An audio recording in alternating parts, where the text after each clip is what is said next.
Hello, everybody. Welcome to the Hoboken Historical Museum.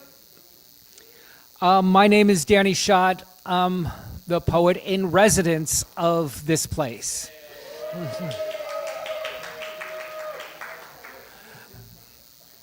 As we begin, I would like to respectfully acknowledge and recognize our responsibility to the original caretakers of this land, water, and air, the Lenape tribe, and all their ancestors and descendants, past, present, and future. The Lenape named Hoboken, which in their language means land of the tobacco pipe, or simply long pipe. The Lenape were promised their own sovereign state in New Jersey for fighting against the British during the American Revolution. Obviously, the government lied. Thank you for being here and coming out on this rainy Sunday. There's so much going on in the world, in our country, it's enough to make you crazy.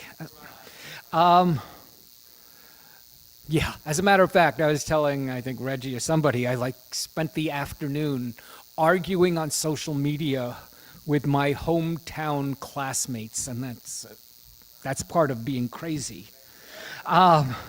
Yet we resist going crazy and capitulating to a dictator's decrees. Like I said, it's exhausting. The theme of this event today is Jersey grown, which means that the poetry you will see and hear, the poets were raised in our state. It was not our intent, or my intent at least, on making this a Black History Month celebration. It sort of became that, as all of today's poets happen to be Black. I originally did not want to emphasize this commonality. I now feel, in light of the current president's executive orders, that it's really important to say that besides this being a celebration of New Jersey poets, it is most definitely a Black History Month celebration as well.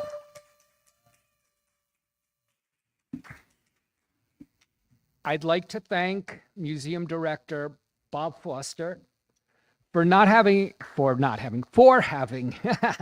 an open mind and letting us, actually encouraging us to do these poetry events here.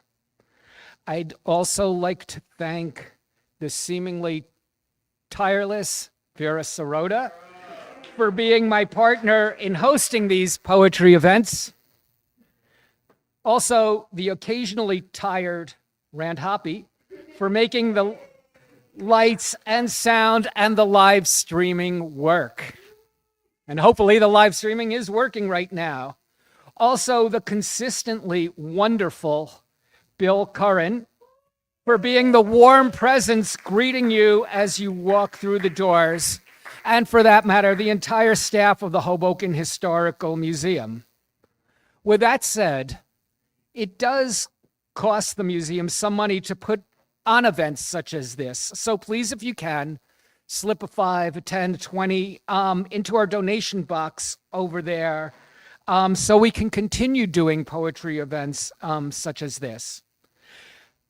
We can't be sure where our funding will come from in the upcoming weeks, as no nonprofit can be. So think of this. So I like to start out with a poem. Now, I have plenty of poems about New Jersey, but I don't want to insert myself today into the middle of every event at the Hoboken Historical Museum, even though that is my instinct. I also don't think you want me to start reciting Lauryn Hill's Every Ghetto, Every City, which is one of the best poems or songs about New Jersey. Maybe you do want me to recite it, but trust me, that's not a great idea. So I'll start with a poem by Robert Pinsky called Jersey Rain, which is also appropriate for today. Jersey Rain. Now near the end of the middle stretch of road, what have I learned? Some earthly wiles, an art that often I cannot tell good fortune from bad, that once had seemed so easy to tell apart. The source of art and woe, a slant and wind, dissolving or nourishes everything it touches. What road bank, gullies, and ruts it doesn't mend, it carves the deeper, boiling tawny in ditches. It spends itself, regardless, into the ocean. It stains and scours and makes things dark or bright. Sweat of the moon, a shroud of benediction, the chilly liquefaction of day to night. The Jersey rain, my rain, soaks all as one. It smites Metuchen, Rahway, Saddle River, Hoboken, Newark, Little Silver, Bayonne. I feel it churning even in the fair weather. To craze distinction, dry the same as wet, in ripples of heat, the August drought still feeds vapors in the sky that swell to smite the state. The Jersey rain, my rain, in streams and beads of indissoluble grudge and aspiration, original milk, replenisher of grief, descending destroyer, arrowed source of passion, silver and black, executioner, font of life. That was Robert Pinsky. Okay, we got a really great show for you today, and we got some amazing poets. I know you're going to love them. The poets and who you're going to hear from and see today in this order are going to be Reggie Gaines, Shakira Joi, Talena Lachelle Queen, and Rashad Wright. Let's have a round of applause for them to make them feel welcome. And let's get started. Reggie Gaines is a poet and Grammy and Tony-nominated playwright who was born and raised in Jersey City. No, there's more. There's one more sentence, man. His newest play, Tears, which premiered this past year in New York, is loosely inspired by Gaines's formative years in Jersey City, New Jersey in the 1970s. Ladies and gentlemen, Reggie Gaines.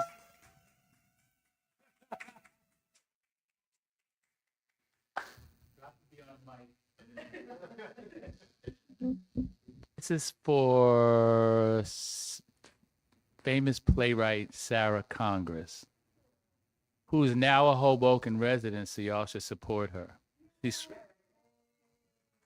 She's from the Jersey Shore, but she's here now, so y'all should remember that name, Sarah Congress, all right? So this is for you. I'm going to read you the first page of Tears. Now, there's 4 characters.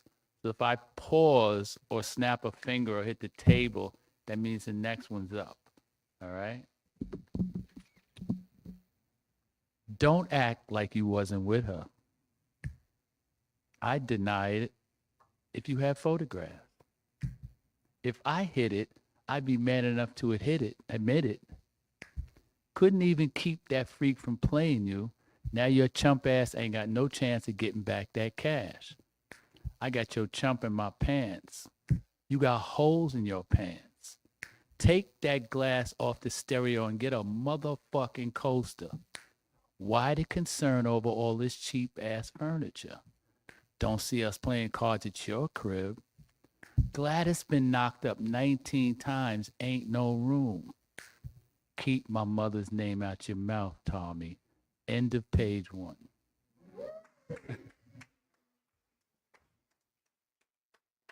Low IQ haiku number 22 for Detective Gordon Gaines Sr., Jersey City Police Department, 1959 to 1984. My pop was a cop, 25 years, and never discharged his weapon. True story. And I want to do a poem by Amiri Baraka because in a few days, it'll be Malcolm X's 60th anniversary of his assassination. And my favorite Malcolm X poem was written by Amiri Baraka. Everything we don't understand is explained in art. Heart beats inside. Oh man, I'm getting ready to cry. Because I knew Amiri. I love Malcolm X. My father had been dead a while. And he was such a, shut up, Reggie. Everything we don't understand is explained in art. Heart beats inside. Spirit courses in, out. A circling translucency pumping Detroit red deep as the sea. And he who has bitten us is bitter. And he who has bitten us is bitter. And from that wound pours Malcolm, little by little. Amiri Baraka.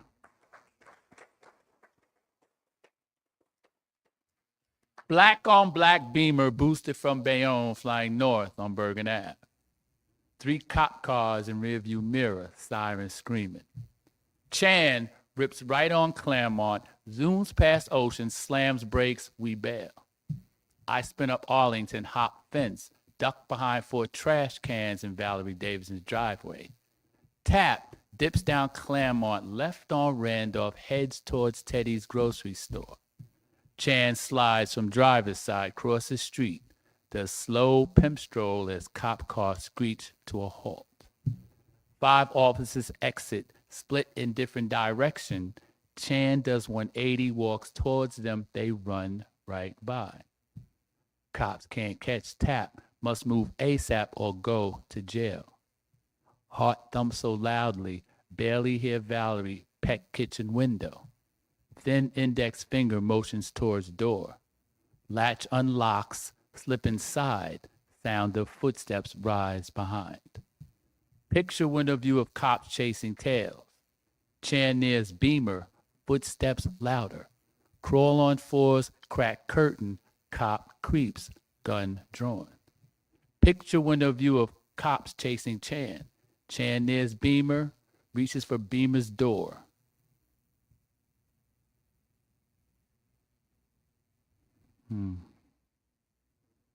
I know all these people. I just left another poetry reading, and I'm family and friends that I got real emotional today. And now these people I'm talking about are people I grew up with. They're friends, and it's like, and now I'm in Hoboken, Jersey. I just drove through.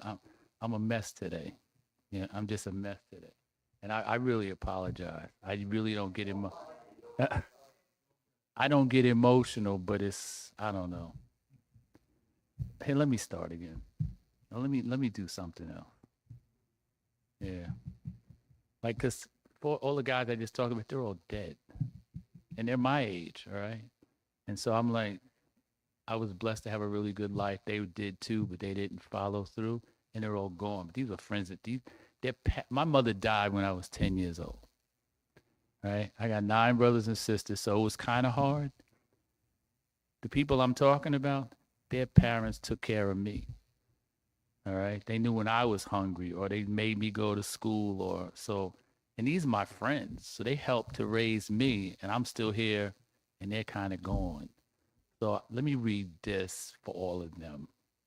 All right. Time to try something new that everyone in the world can do. Treat those the way that you treat you. View each new day a dream come true.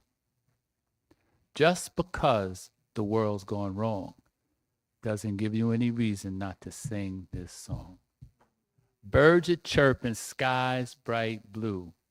Plenty of people doing worse than you. Homeless, hungry, suffering from disease. Seems every morning we should hit our knees. Yeah, I'm a mess. Oh my God. Pledge praise to the power who provides us air. Stop moaning, groaning about your despair. Care about your loved ones, care about yourself. Forget about fame in a world where wealth rules the way we think, what we believe, causing pain, shame, and so many to grieve. For those they've lost and still might lose, you got a choice, but will you choose? Hate over hope, dope, death, despair. It really won't take much to show the world we care. A simple handshake, a mile-wide smile, you'd be surprised. It lasts a while. Style's not substance, what glitters not gold. Hunger, hatred, man, is getting old. Time to try something new that everyone in the world can do. Treat those the way that you treat you. View each new day a dream come true. Caroline, can you hand me my water behind you? You're on the clock. Because I'm up here like, what do you call it? Exposition, Sarah? I was doing exposition, expositor. And this is my favorite poem of all time because it's a battle against my brain dead rotation device.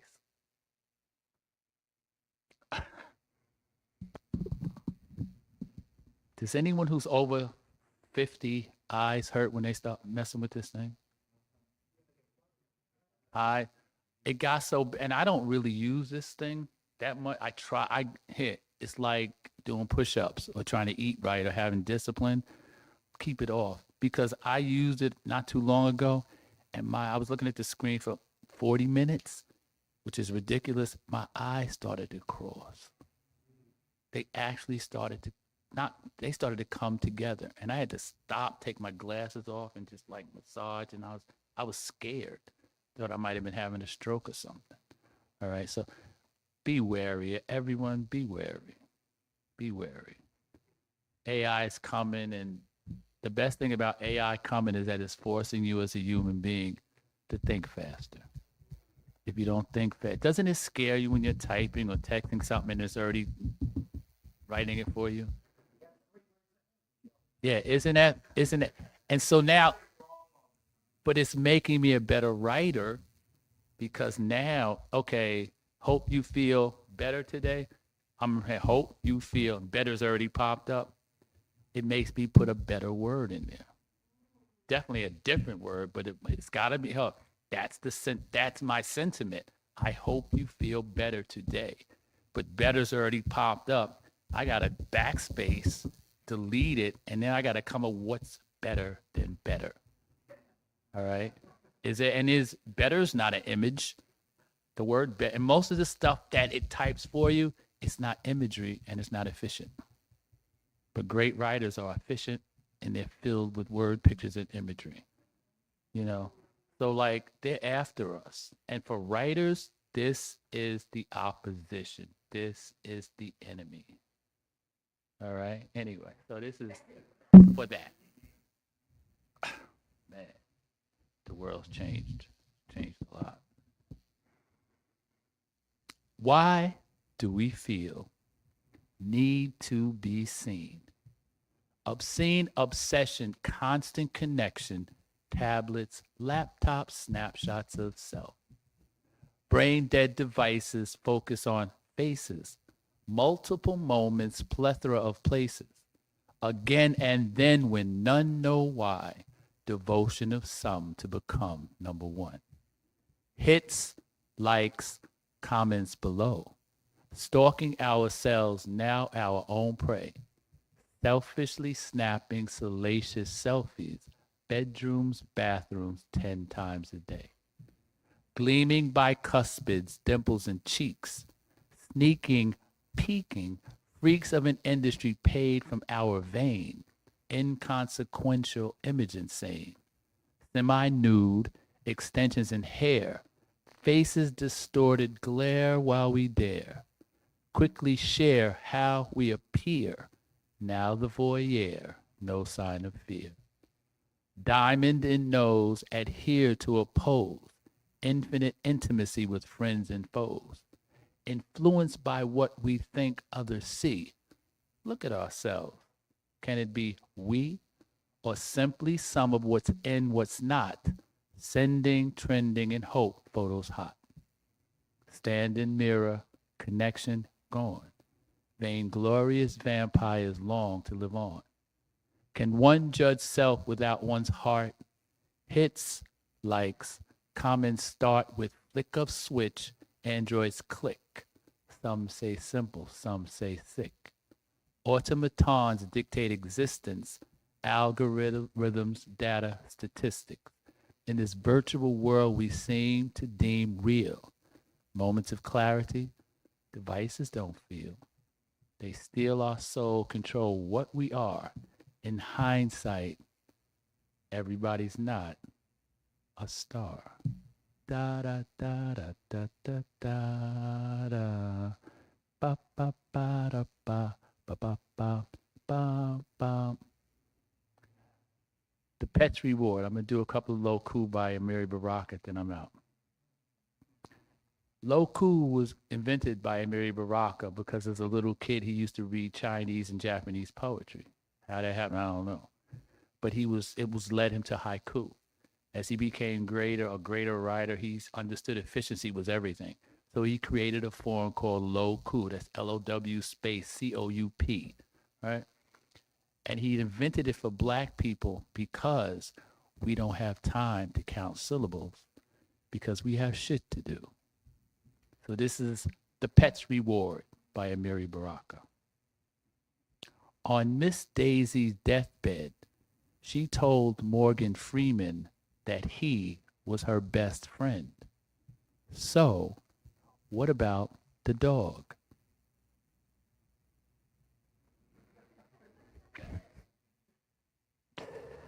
Oh, God. And I happen to know, here, you knew him, Elliot knew him really well. No matter what you read of his you had to know him. He was the funniest person. He was Richard Pryor times 10. He was Richard Pryor times 10. And that was just his genius. And he was so courageous. Here. Since the rich eat more than anybody else, it is reasonable to assume they are more full of shit.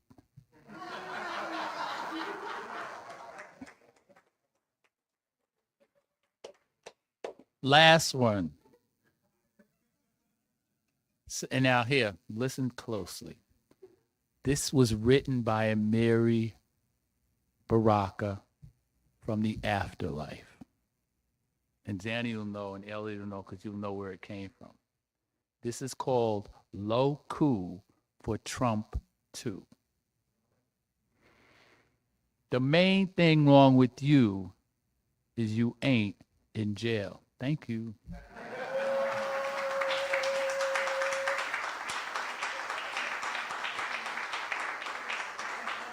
That is the one and only Reggie Gaines.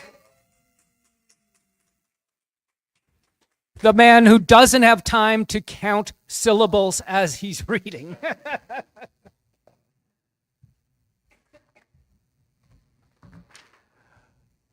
Shakira Joi, aka Joy, is a proud Jersey-born author, techie, poet, and educator. Inspires change where tech, creativity, empowerment, and poetic expression collide. Known for her vibrant energy and thought-provoking work, she's a dynamic speaker with over a decade of experience as a college lecturer, addressing topics such as race, gender, and technology. Shakira's poetry is a celebration of self-love, liberation, and empowerment, amplifying the voices of women and people of color. Her latest release, Stages of a Woman, is a transformative self-healing poetry workbook and the first in an inspiring series. When she's not writing, Shakira is blending tech and artistry to spark meaningful conversations. You can connect with her on www.beautifuljoy.com and follow her journey on Instagram at beautifuljoy. I believe Shakira has books for sale here, and you can talk to her afterwards. Let's hear it for Shakira Joi, or Joy.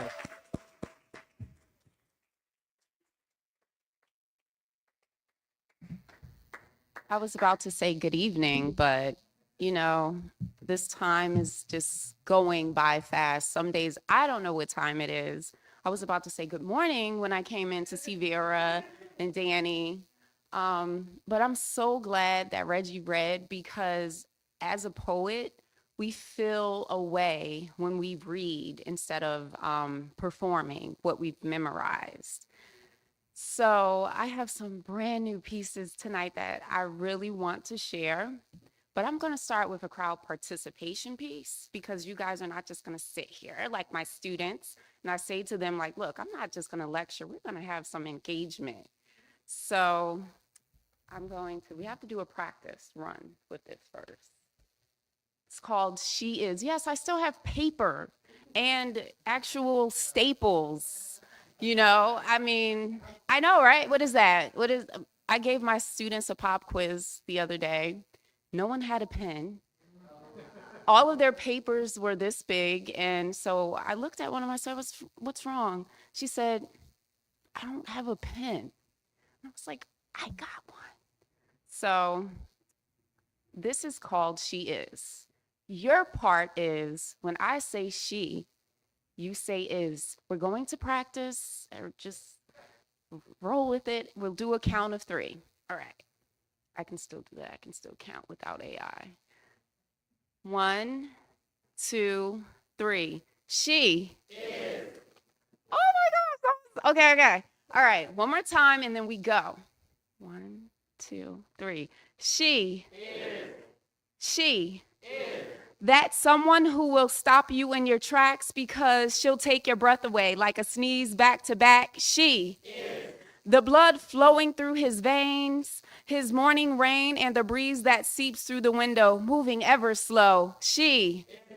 The light on a cloudy day, the maker of sense when the mind doesn't matter, the last flower to bloom in the garden, the softest segment of your heart when the rest has hardened, the velvet whisper of midnight's touch, a lingering heat that's never too much, the curve of the moonlight's glow, a secret kept only where lovers go, the taste of honey, slow and sweet, the rhythm and the sway when hearts compete. She, woo! The spark in a matchstick strike, a wildfire burning bright in the dead of the night, the rhythm and the drum beats call. She, the steady rise when the night might fall. She, Jess. Thank you. Thank you. So now I'm actually brave enough to write my Jersey poet, my Jersey poem that I wrote this week. I feel like I'm getting so old because I could not memorize it to save my life. So Danny was like, you don't have to do anything Jersey-ish, but if you can, it would be nice. So I was, right. I went to school with Lauryn Hill, actually. I went to Columbia High School. My dad owned a business, a legendary club in Newark, New Jersey called Club Sensations, and she actually mentions that in his song. So yes, I know the Bricks very well. Oh, that's what they call Newark, if you don't know. But I mean, so, oh no, okay. Let me see. Paper. All right. So this is called The Bricks. Oh, and I can't rap, but I tried to write it like a rap. Just a heads up if it sounds weird. I am not a rapper at all. Okay. I'm from the Garden State, where the roots run deep, where Jersey hustle hits hard, we ain't got time for sleep. In the corner bodegas and the concrete maze, where the grind stays heavy and the hustle pays. The bricks hold stories, raw and surreal, where the hood's heartbeat is the grind you feel. With Rutgers in my blood and Princeton within reach. I learn how to hustle, but I also teach. A professor by daylight, a poet by night, turning life into lines that hit just right. From the streets of Paterson to Camden Pride, Jersey's wisdom is where grit and grace collide. New Jersey Drive, stolen cars on the move, turnpike dreams, slick hands with something to prove, Hoboken nights where the skylight glows, the birthplace of Sinatra where the talent flows. Woo. Turnpike tells on an endless track. We are more than highways and exit signs. We are the home of the hustle, the climb, the grind, suburban vibes with a city stride. Jersey blends worlds that collide and thrive. The last state standing where we pump our gas. Hands off the nozzle, just relax and pass. A flex so simple, yet it speaks so loud. Jersey moves different. We're humble but proud. Late nights at diners, her throne of chrome, disco fries stacked, claiming Jersey as the home. Rutgers wisdom, Seton Hall dreams, Rowan whispers in the Raritan streams. With a little mix of suburban, a little bit of hood, and high self-esteem. A warrior in Tim's with Ivy League dreams. Sipping on ambition, her story unfolds with Jersey grit that refuses to be sold. The bricks birth legends. Redman's flow, Latifah's reign, where the royalty grows. Lauryn Hill's soul, Rod Digger's flame. Jersey women redefining the game. In the shadows of buildings, poets write. With suburban slang, they set the night alight. Their words bloom gardens on the hardest streets, where hip hop and hustle poetically meet. I'm more than a vibe. I'm Jersey's pride. With concrete roots and stars as my guide, from college quads to ciphers and parks, I bridge the worlds of intellect that sparks. Here's to Jersey, the bold, the real, a state of dreams with unshakable still. That's it, sorry. Thank you. So I have never performed that. If ever I see any of you again, I promise I will have it memorized. Trying to think what to do next. So growing up in Maplewood, woo,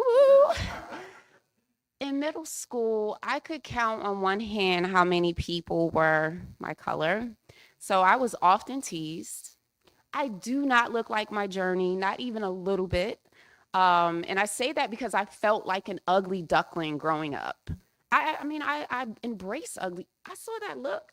That's why I embrace ugly duckling, because what we see in high school, and you probably all have experienced it, you see the cheerleaders, the football, those were the popular people. They look horrible now. I mean, they do. And so I was not the girl the guys wanted to date. I was teased heavily, and I was a bucktooth. They called me Bucktooth Beaver. I know, I'm good now. But so this poem is called Stolen Identity. Stolen identity. Someone, somewhere, at some point in time, has stolen mine, my identity. Has anybody seen me? I've been searching on the covers of magazines and the bodies of anorexics and pale-faced clones with lifeless eyes questioning, is anybody home?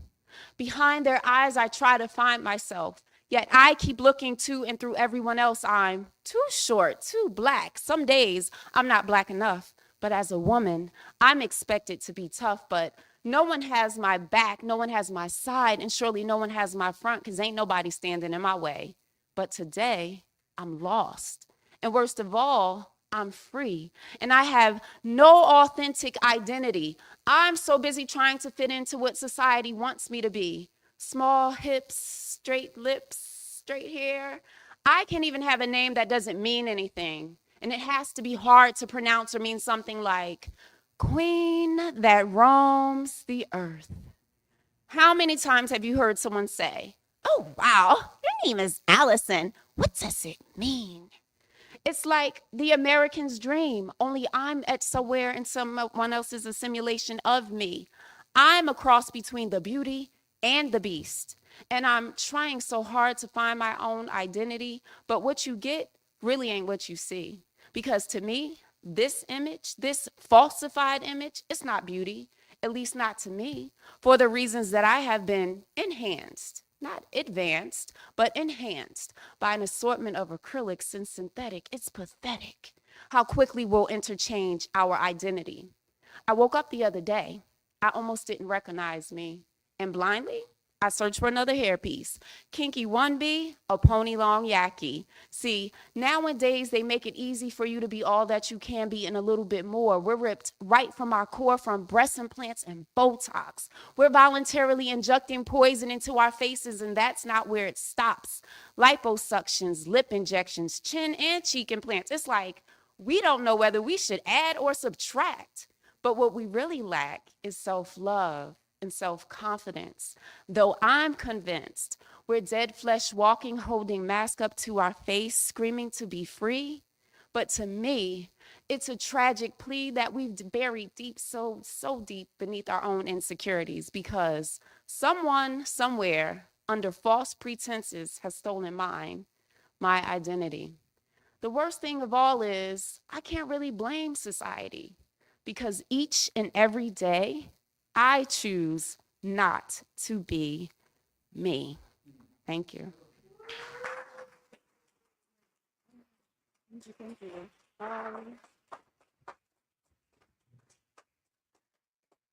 Reggie encouraged me to read a poem that I was like, will I read this?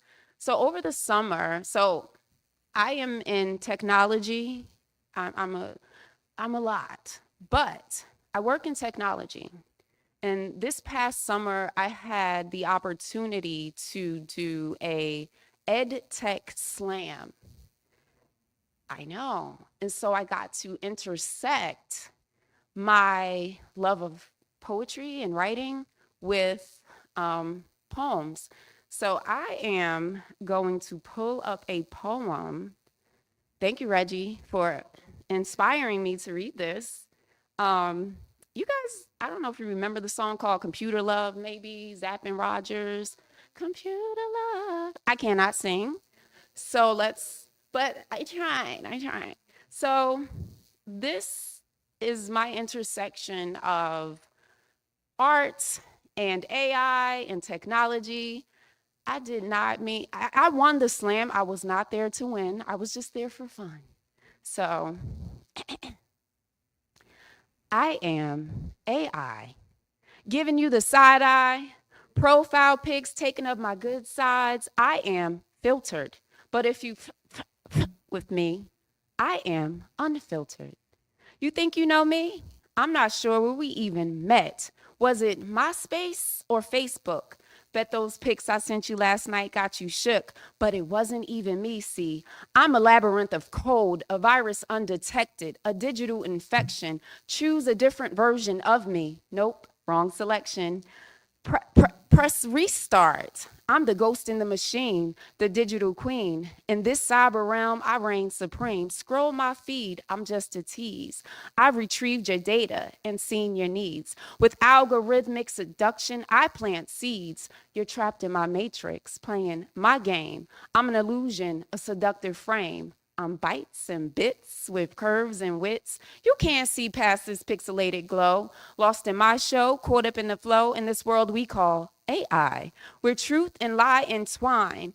Can you find what's really mine? From deep fakes to heartaches, with every swipe, there's so much at stake. And the more info you give, the more I'll take. You want to see what's past this screen? Go ahead. Lift the curtain. Are you certain? Do you really want to see it?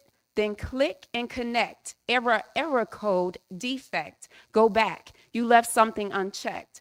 Instant love could be instant regret. The truth is, we've never really met, but it's too late now because you can't disconnect. You swiped left when you should have swiped right. Upgrade required. You don't have enough gigabytes. Press reset or Control-Alt-Delete. You can't Control-Alt-Delete me.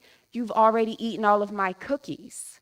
Now I'm virtually inside you, the divide of you, the curated, never outdated, upgraded, better version of you, because I am AI, your computer love. I'm not sure if we've even met. To get started, press reset. Thank you.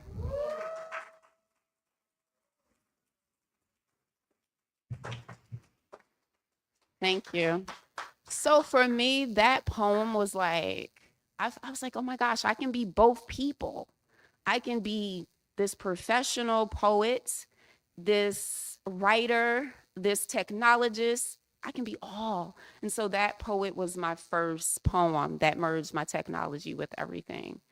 I think I did have one more. I had two more poems. I have time.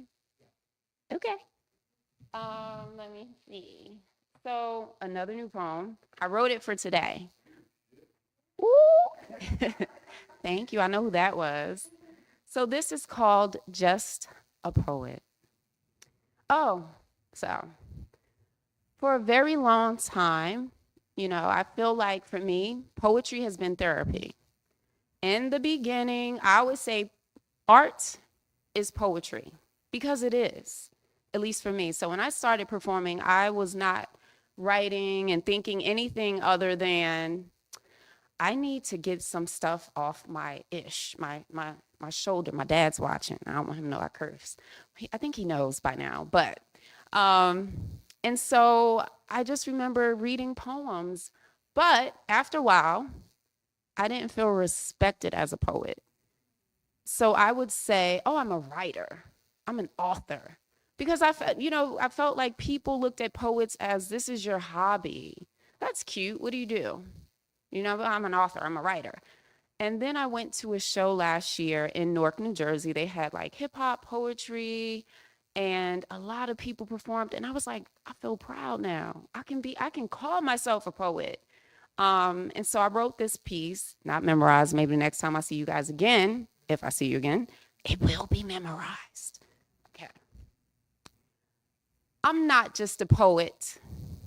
I'm a prophet with a pen and grace. Warrior paint seeps through the lines of my face. This ain't just for fun, my friends. You can catch me weaving worlds of wisdom again and again like the needle and pen, pulling threads of truth through the seams of the wind. See, poets are healers of hearts. We stitch wounds with rhyme. We cast spells of solace that transcend time. We are not just poets. We are the voice in the void, unraveling chaos the world has deployed, whispering stanzas both tender and bold. We cradle the future with etches etched in gold. Words aren't just letters. Each line's a lifeline, a stitch in the seam, mending the lost, resurrecting the dream. We speak what they bury, expose what they hide. Ink turns to justice where silence resides. Poets are priestess, prophets, and kings. We wield the power of limitless things, crafting future from shadows, extracting the light from strings. I'm not just a poet. I'm the curve in the moon, the spark in the sun, the revolution's heartbeat when the fight's just begun, a builder of dreams, and dreams don't die, nor do they expire. They rise, built on the ink of a page set afire. The ink in my veins is resistance unchained, a mother of movements dismantling the reins. When the world's at its edge and hope feels thin, we pen liberation and let the healing begin. Poets are nurturers, protectors of lore, breathing life into justice and so much more. And to those who are silent, your art yet unseen, your voice is a weapon, your spirit serene. Come take this mantle, it's waiting for you. The world needs your fire, your vision, your truths. Pick up your pen, let your stories take flight. Break through the silence and step into the light. The ink in your veins is a beacon, it's a flame. A testament was written in your own name. So here's to the poets, my sisters and my brothers, the fierce, the fearless, the dreamers, and the others.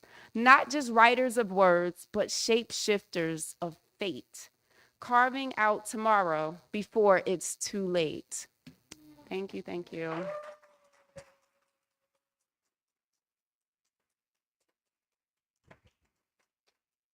Thank you. I like to encourage creatives to be creatives. Just write, just speak your truth and let the mic be your therapy. And my last poem was birthed in a parking lot of CVS or right Walgreens or Rite Aid. They are all the same to me. And this was during COVID.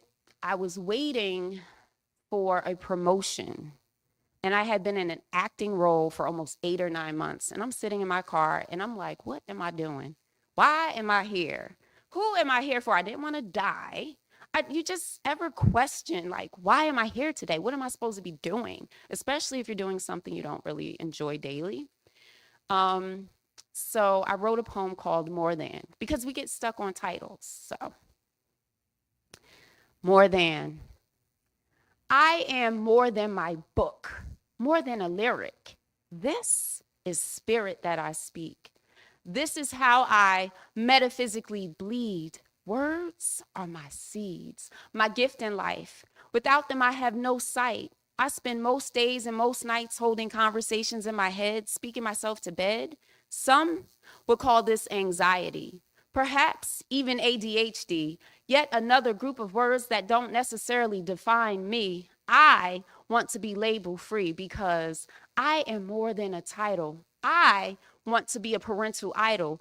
I am more than a color, more than a race, more than this face. I take up space and can be felt in the wind of my descendants. In little tiny particles and remnants, I exist through strength. Spoken over melodic drums and fires and flames, I am the story and the teller of the unforeseen and the unknown, wanting to be written, wanting to be read, waiting to be inhaled and exhaled and inhaled and exhaled. I want to be inhaled so many times that I become visual oxygen for the blind, giving them sight beyond sound, becoming unbound by the universal laws because I am more than a lyric. Together, we are connecting like kindred spirits, like 1, 2, 3, 4. You and me are so much more than this. Thank you. Thank you. So that is one of my favorite pieces because I feel like we get stuck on our titles, whether it's mom, dad, or director, or we drive something and we're like, yeah, the car is not gonna make you feel better. The bag I do have a bag I love, it makes me feel good, but it's a temporary fix. So I encourage everybody, I hope that was uplifting for you. I do have books, no pressure. Absolute, I'm serious, no pressure. But thank you guys. Thank you for having me. I'm still here in the back, but thank you.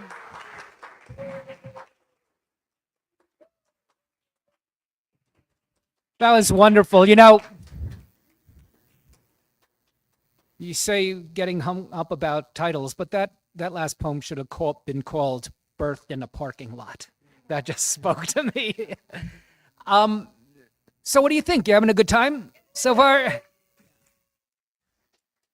How about people watching online? Having a good time? Good. I hope so.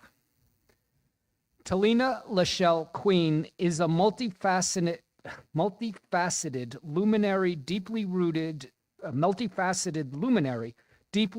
in her native Paterson, New Jersey. In addition to being Poet Laureate of Paterson since 2018, Queen is the founder and executive director of the Paterson Poetry Festival, now in its 8th year. She is also the founder and president of WordSeed, Inc., a team of literary artists who organize community outreach programs. Her publications include a forthcoming poetry collection, How Do I Tell Them?, which is going to be published from Hoboken's Poets Wear Prada Press. Her work has been included in many publications, including Soup Can Magazine, Lit Fuse Anthology, When Women Speak, and Clamor. Beyond her artistic and academic pursuits, Queen is a fervent community advocate. Her columns in Tap Into Paterson are critical conversations that deepen the dialogue on social issues. Let's hear it for Talena Lachelle Queen.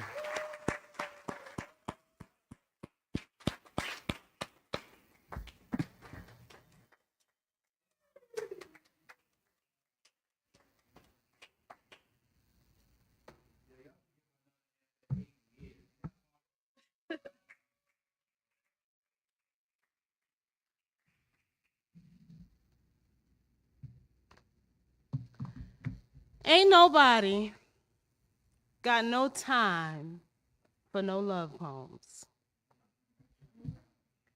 Ain't nobody thinking about no love poems. Don't nobody care about no love when we got blues and we got bills and we got blues songs about the bills. Don't nobody care about your doggone lips and how them damn lips be coated in amnesia, or how when they touch me anywhere, like I said. Ain't nobody got no time for no love poems. And even if we did have time for love poems, ain't we heard everything there is to hear about it? Love and lust, and what love and lust wants us to do. Ooh, like I said. Ain't nobody got no time for no love poems. No, we got to get ready for war with these damn poems. Arm our children with these poems, record our history with these poems. These poems were intended to apprehend, the ones who weren't running away, got taken away, and are still away, even with the right to abode. These poems praise Ghana, praise Marcus Garvey, praise Gullah Island, praise the souls forgotten in the Middle Passage, praise those fighting the thieves who stole, admonish the ones who sold us and the ones who bought who was being sold, and buried our souls beneath piles of legislation and water. So much water. These are protest poems. Ain't nobody got no time for no damn love poems. We got to make these words ammunition. These poems have jobs. Real serious issues must be tackled with these poems. Can't nobody be wrestling with thoughts of increased heartbeats and panting and panting and panting and panting and like I said, ain't nobody got no time for no damn love poems. No, somebody got to write about blood and bullets and pain and poverty. Somebody got to write about real racism and all the damn isms and the cousins of the isms and Karen. Somebody got to deal with Karen. Ain't nobody got no time for that, so we ain't got no time for love poems. And even if we did have time for love poems, your body, that is my body too. And our tired souls, which are tired souls and old souls too, with a blend with soul and mind, and we make the kind of love that be producing love children, who we be trying to protect and teach and write poems to and for and about, like this one that wasn't trying to be no damn love poem. But man, ain't it love that makes us write these damn poems?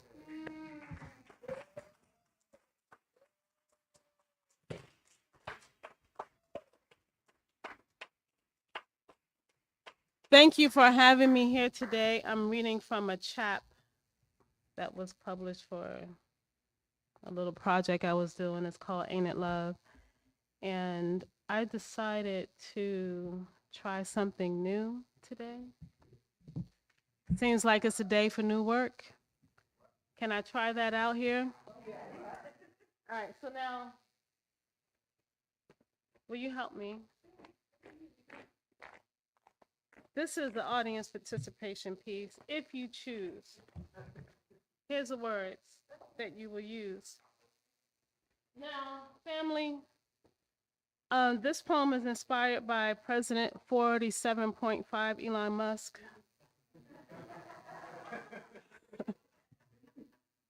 If it's okay, it's a sticky note if you feel like your walls are acceptable for sticky notes. I know it's a museum, so it's up to you. And it's up to you. So the words are, that was great.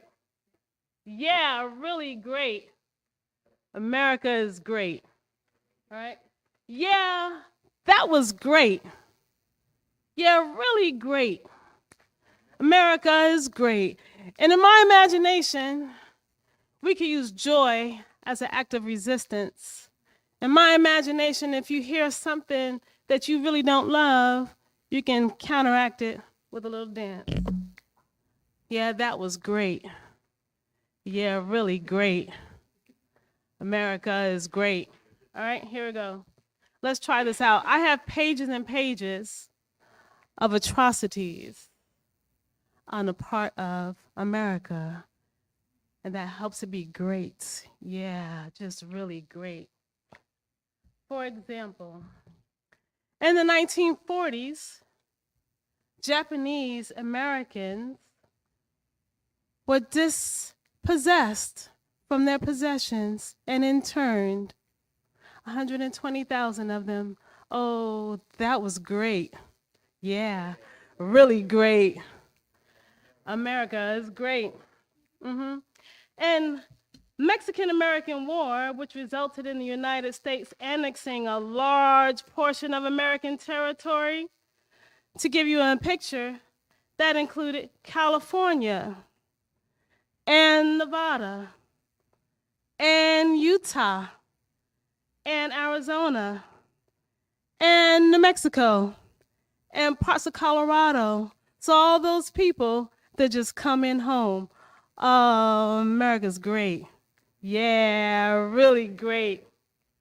America is great. Oh, let's talk about 1890. Wounded Knee Massacre, where United States soldiers killed hundreds of Lakota children and women and men. Oh, yeah, that was great. Yeah, really great. America is great. Now, 1932, Tuskegee syphilis study was where the U.S. Public Health Service conducted a study on hundreds of untreated syphilis on Black men without informed consent. Ooh, and that was great. Yeah, really great.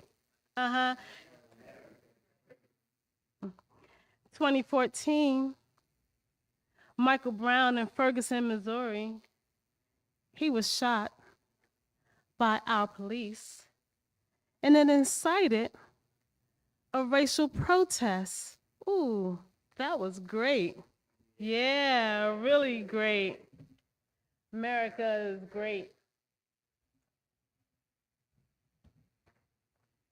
For a long time in our history, lynching was a widespread terror, particularly in the Jim Crow South, and they were often spectacles with picnics. Ooh, yeah, that was great. Yeah, really great. America is great. I want to let you know about the Chinese Exclusion Act of 1882. It was a landmark piece of legislation that banned Chinese laborers from immigrating to the United States and left their families far away. Ooh, that was great. Yeah, really great. America is great. I want to talk about acquisition and control. The United States acquired Puerto Rico in 1898, following the Spanish-American War. Ooh, that was great. Yeah, really great. America's great. And may I mention, on that same island, women were forcibly sterilized. Ooh, that was great. Yeah, really great. Oh, America's great. We continue with the debate over statehood and their independence. Oh, Puerto Rico's great, but America's not great. Yeah, really great. America's great. I might have struggled with that one, but y'all can forgive me for a little while. And Hawaii also dispossessed